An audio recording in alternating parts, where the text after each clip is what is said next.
গতিকে এইটো আমাৰ গ্যাৰাণ্টি, এইটো আমাৰ প্ৰতিশ্ৰুতি মানে মুখ্যমন্ত্ৰী ডাঙৰীয়া। আৰু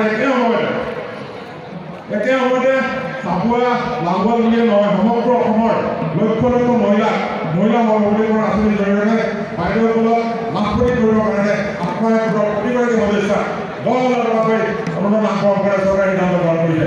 ইতিমধ্যে তাৰ কাৰণে আবেদন প্ৰক্ৰিয়া সমাপ্ত হৈছে, আবেদন গ্ৰহণ কৰা হৈছে, যাৱতীয় প্ৰস্তুতি চলি আছে, নিৰীক্ষণ চলি আছে।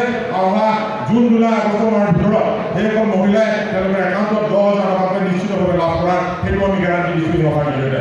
মাননীয় মুখ্যমন্ত্ৰী মহোদয়ে ঘোষণা কৰিছে আগষ্ট মাহৰ ভিতৰত আমাৰ লক্ষ লক্ষ মহিলাই আত্মসহায়ক গোটৰ লক্ষ লক্ষ মহিলাই তেওঁলোকে একাউণ্টত 10,000 টকা লাভ কৰিব। আৰু একে সময়তে সেই ধৰণে তেওঁলোকে কাম কৰাৰ লগে লগে তেওঁলোকে তাত 25,000 টকা পুনৰ লাভ কৰিব। 12,500 টকা চৰকাৰৰ পৰা অনুদান পাব আৰু 12,500 টকা বেংকৰ পৰা লোন দিব। গতিকে 12,500 টকা বেংকৰ পৰা লোনৰ কাৰণে দিয়া আছে। সেই পইচাটো যাতে আমি মোবাইল কিনি পইচা নষ্ট কৰি নকৰোঁ, স্কুটি কিনি পইচাখিনি নষ্ট কৰি নাপাওঁ, কাম কৰিবৰ কাৰণে বেংকৰ পৰা ঋণ থাকিলে আমি কাম কৰিবৰ কাৰণে এই আঁচনি আপোনালোকক টকা আগবঢ়োৱা হৈছে। গতিকে এনে আঁচনিৰে ৰাইজক উপকৃত কৰিব পাৰে, আগবঢ়াই নিবৰ কাৰণে চৰকাৰে সঠিক পৰিকল্পনাৰে আগবাঢ়িছে। আৰু এটা ডাঙৰ ধৰ্যাবী আঁচনি, আৰু এটা সুন্দৰ আঁচনি আমাৰ চৰকাৰে কৈ আছে বেটি বচাও বেটি পঢ়াও।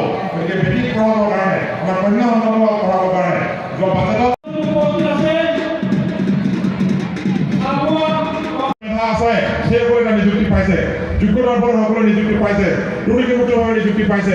আৰু ইয়াৰ কাৰণে ডক্টৰ হিমন্ত বিশ্ব শৰ্মা ডাঙৰীয়াক আমি 100% কৃতিত্ব দিব লাগিব। হিমন্ত বিশ্ব শৰ্মা ডাঙৰীয়াক আমি ধন্যবাদ জনাব লাগিব। যেতিয়া সৰ্বানন্দ সোণোৱাল মুখ্যমন্ত্ৰী হৈছিল, মুখ্যমন্ত্ৰী হোৱাৰ পিছত চাবুৱাৰ অসমৰ বিভিন্ন ঠাইৰ লগতে চাবুৱালৈ উন্নয়নৰ ধুমুহা বলে। চাবুৱা বিধানসভা সমষ্টিৰ আমাৰ 5খন পঞ্চায়ত বান গৰাখৰে যুক্ত ৰংপুৰী আছেই। গতিকে এই বিৰাট অঞ্চলটোত বান গৰাখৰে মুক্ত কৰিবৰ কাৰণে সৰ্বানন্দ সোণোৱাল ডাঙৰীয়াই বিৰাট ঘোষণা কৰিছিল, কাৰ্যকৰী আঁচনি গ্ৰহণ কৰিছিল। কংগ্ৰেছৰ শাসন যেতিয়া আছিল আমি অসহায়ভাৱে চাই থাকোঁ। সেই সময়ত মুখ্যমন্ত্ৰীয়ে কয় চৰকাৰে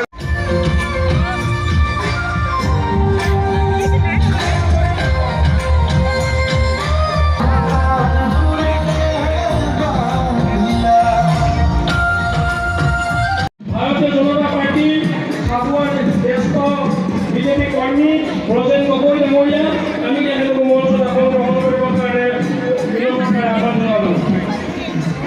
আমাৰ মাজত উপস্থিত আছে